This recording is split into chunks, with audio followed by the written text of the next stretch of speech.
Hello friends, good evening to all of you.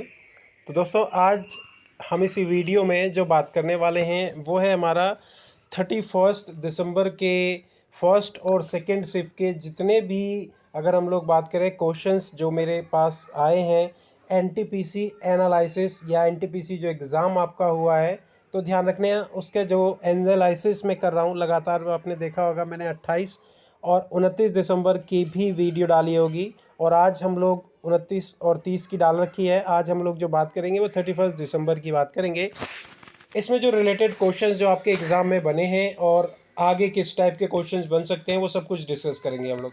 तो बिना किसी देरी के हम लोग स्टार्ट करते हैं हमारा आज का सेशन, जिसमें सबसे पहला क्वेश्चन जो पूछा गया था आपके एग्ज़ाम में, आप देख रहे हैं यहाँ पे कि ये रज़्मनामा किस हिंदू ग्रंथ का फ़ारसी अनुवाद है। रज़्मनामा किस हिंदू ग्रंथ का फ़ारसी अनुवाद है? तो आपने नाम सुना होगा महाभारत। महाभारत की बात की जाए तो इसी का अनुवाद मुगल सम्राट अकबर के कार्यकाल में, अकबर के समय में किया गया था फारसी में, और जिसको नाम दिया गया था रज़्मनामा। तो आपको ये याद भी रखना है कि किस दौरान या उस टाइम पे सम्राट कौन था। तो अकबर थे जिनके टाइम पर इसका अनुवाद किया गया था। उसके बाद दूसरा क्वेश्चन आपके सामने पूछा गया, वत्स महाजनपद की राजधानी क्या थी? वत्स महाजनपद की राजधानी क्या थी? तो इसकी राजधानी थी कौशाम्बी। कौशाम्बी कहाँ है? तो प्रयागराज। प्रयागराज आप सभी को मालूम होगा उत्तर प्रदेश में स्थित है। तो ये आपका दूसरा क्वेश्चन था। तो दोस्तों, जब आप नेक्स्ट शिफ्ट के लिए जाओगे एग्ज़ाम के लिए, या आप कभी भी आपका अगर एग्ज़ाम है, तो एक बार आप एटलीस्ट कम से कम वो 16 जो महाजनपद है उनके बारे में ज़रूर पढ़ लीजिएगा, उनकी राजधानी के बारे में ज़रूर पढ़ लीजिएगा। हो सकता है कि अगला क्वेश्चन आपके शिफ्ट में पूछ लिया जाए महाजनपद से रिलेटेड। इसी के साथ जो तीसरा क्वेश्चन ध्यान रखना जो हमारे पास आया है, वो ये पूछा गया था कि स्वयंभूनाथन स्तूप कहाँ स्थित है? स्वयंभूनाथ स्थित ये जो स्तूप है ये कहाँ है स्थित? तो ये काठमांडू नेपाल में स्थित है। काठमांडू नेपाल में। एक बार मैं फिर से आप सभी जो मेरे स्टूडेंट्स हैं या जो भी इस वीडियो को देख रहे हैं उन सभी से ध्यान रखिएगा। मैं एक बार फिर से अनुरोध कर रहा हूँ, फिर से रिक्वेस्ट कर रहा हूँ कि आपका जब भी एग्ज़ाम हो तो एक बार आप सिर्फ भारत नहीं, भारत के पड़ोसी देशों के बारे में भी जान के जाइएगा। जैसे सार्क से रिलेटेड क्वेश्चन पूछ लिया गया था, बिम्स्टेक से रिलेटेड क्वेश्चन पूछ लिया गया था। यहाँ अगर हम लोग बात करें भूटान की राजधानी पूछ ली थी, तो यहाँ ध्यान रखना ये चीज़ें बिल्कुल, उनकी करेंसी, राजधानी, वहाँ पे कौन प्राइम मिनिस्टर हैं, ये सारी चीज़ें बिल्कुल याद करके जाइएगा। तो ये क्वेश्चन जैसे कि पूछ लिया गया। इसके बाद एक क्वेश्चन बना कि Natal India Congress, Natal India Congress की स्थापना किसने की थी, किसके द्वारा की गई थी? तो महात्मा गांधी जी के द्वारा नताल इंडिया की स्थापना की गई थी। तो आप ध्यान रखिएगा किसके द्वारा? महात्मा गांधी जी के द्वारा की गई थी इसकी स्थापना। इसी के साथ जो नेक्स्ट क्वेश्चन बना था वो ये बना था, तुंगभद्रा नदी के बारे में आप सबने सुना होगा। तुंगभद्रा नदी किस नदी की सहायता से या किस नदी की सहायता से नदी बनाती है? तो तुंगभद्रा की बात की जाए तो ये कृष्णा रिवर, कृष्णा नदी की सहायता से ये यहाँ पे नदी बनाएगी, और ये नदी आप देखते होंगे कर्नाटका से होते हुए, हैदराबाद से होते हुए गुजरती है। इसी के साथ अगर हम लोग देखें तो जो छठा क्वेश्चन बना था वो बना था कि दुनिया में सबसे बड़ी और सबसे ऊंची बुद्ध की प्रतिमा कहाँ है, क्या नाम है उसका? इस बार बना था, तो ध्यान रखना ये नाम क्या है? Leshan giant Buddha. Leshan giant Buddha ये कहाँ है? तो चाइना में स्थित है लिशन जेंट बुद्धा। और इससे पहले जो वो पूछा गया था वो ये पूछा गया था कि बुद्धा की सबसे बड़ी प्रतिमा किस देश में है? तो वो चाइना में। ये क्वेश्चन पूछा गया था दोस्तों। अब क्या पूछ लिया कि वो जो सबसे बड़ी बुद्ध की प्रतिमा है वो कहाँ पर स्थित है? तो दोबारा अगर हम लोग बात, उसका नाम क्या है? तो लिशन जेंट।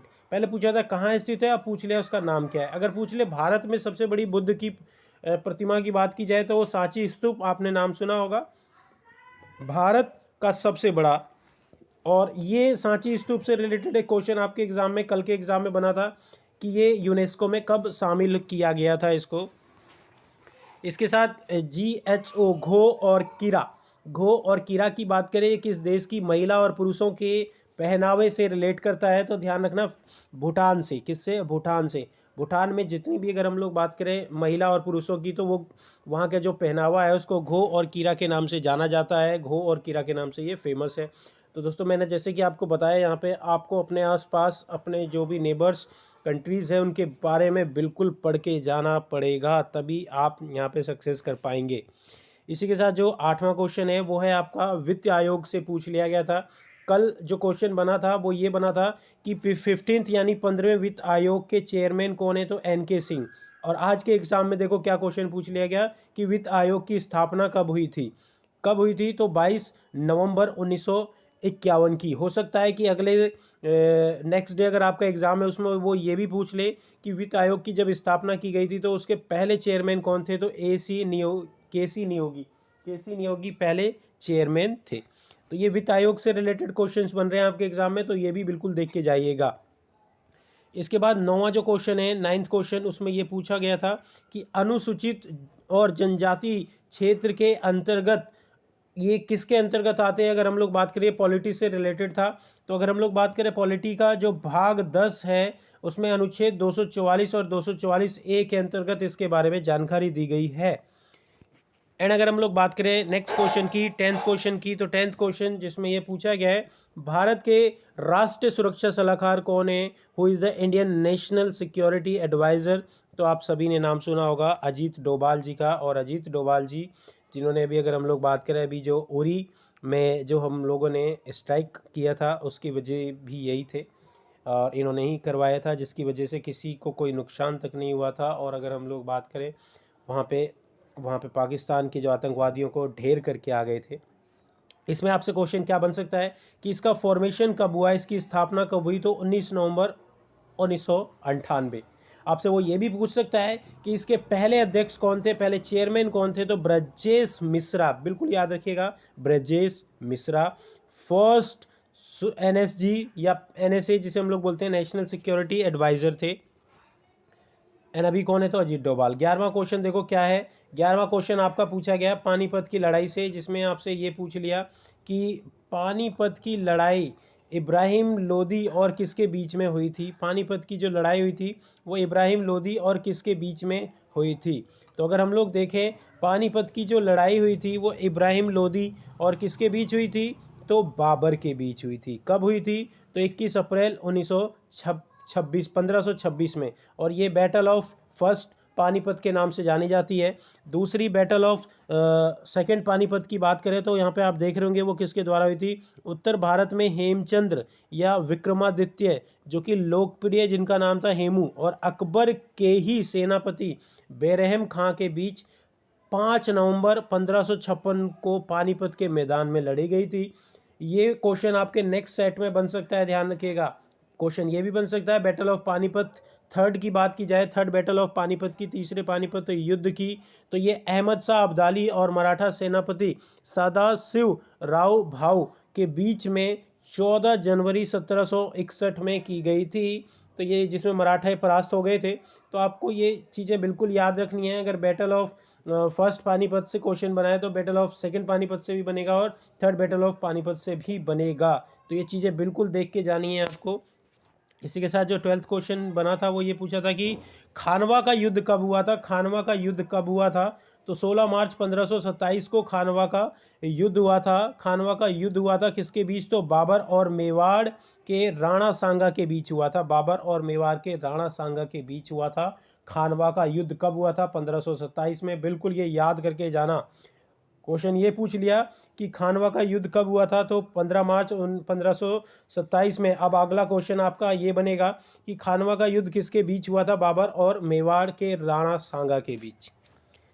इसके बाद 13th क्वेश्चन, एक क्वेश्चन आपके एग्जाम में ये बना था कि हाल ही में अगर हम लोग बात करें, जो कौन से CJI शरद अरविंदे बोबड़े हैं, या कौन से CJI शरद अरविंद बोबड़े हैं, तो ये 47th chief justice of India हैं। 47th CJI हैं, यानी चीफ जस्टिस ऑफ इंडिया, 47वें चीफ जस्टिस ऑफ इंडिया हैं। इसी के साथ जो नेक्स्ट क्वेश्चन है आपसे पूछा था वो ये था कि अगर हम लोग देखें नेक्स्ट क्वेश्चन क्या है, किसका वैज्ञानिक नाम मालोस डोमेस्टिका है। तो एप्पल ट्री की बात करें, सेब के पेड़ की बात करें तो उसे मालोस डोमेस्टिका के नाम से जाना जाता है। और अगर हम लोग बात करें तो देखा होगा आपने, कल जो क्वेश्चन आया था वो बनियान ट्री के रिलेटेड आया था, यानी कि बरगद के पेड़ का साइंटिफिक नेम क्या था, वो कल के एग्ज़ाम में आया था। आज के एग्ज़ाम में क्या आ गया, एप्पल यानी सेब का साइंटिफिक नेम क्या है, सेब के पेड़ का साइंटिफिक नेम क्या है। इसी से रिलेटेड एक और क्वेश्चन बना था आपके एग्ज़ाम में, और वो क्वेश्चन ये था कि जब हम सेब को काटते हैं तो किस एंजाइम के कारण जो कटा हुआ सेब है वो भूरे रंग का हो जाता है। और इसका राइट आंसर क्या होगा, तो इसका राइट आंसर होगा फिनोल्स ऑक्सीडेस। अगर हम लोग बात करें पॉलीफिनोल्स ऑक्सीडेस में जब O2 शामिल हो जाता है तभी, यानी ऑक्सीजन जब इसमें शामिल होगी, O2 शामिल होगा, तब जाके ये ब्राउन कलर में कंक्लूड हो जाता है, ब्राउन कलर में बदल जाता है। तो दोस्तों ये थे कुछ क्वेश्चंस, ध्यान रखिएगा, जो मेरे पास आए, जिसके बारे में मैंने यहाँ पे आपको सजेस्ट किया कि किस तरीके से आपके एग्ज़ाम में क्वेश्चंस बन रहे हैं, किस तरीके से क्वेश्चंस पूछे जा रहे हैं, किस तरीके से आगे क्वेश्चन टैकल करने हैं आपको। इनसे रिलेटेड चीज़ों को ज़रूर पढ़िएगा। और अगर हम लोग बात करें करंट अफेयर्स की, तो करंट अफेयर्स के क्वेश्चन तो बन रहे हैं, ध्यान रखिएगा, लेकिन करंट अफेयर्स के जो क्वेश्चंस ऐसा नहीं है कि बिल्कुल क्वेश्चंस आपके 2019 से भी बन रहे हैं, 2020 से भी बन रहे हैं, एक आधे क्वेश्चन 2018 से भी पूछ लिए जा रहे हैं। तो दोस्तों आपको मेरी वीडियो कैसी लगी, अगर वीडियो अच्छी लगती है तो इसे अपने फ्रेंड्स सर्कल में शेयर करना मत भूलिएगा, और अगर आप मेरे चैनल पर नए हैं तो इसे सब्सक्राइब करना मत भूलिएगा। नेक्स्ट एनालिसिस, यानी कि कल हम फिर हाजिर होंगे न्यू ईयर के एनालिसिस के साथ। आप सभी दोस्तों को हैप्पी न्यू ईयर की बधाई, आप सभी को नव वर्ष की हार्दिक शुभकामनाएं। कल फिर मिलेंगे। Okay friends, bye bye.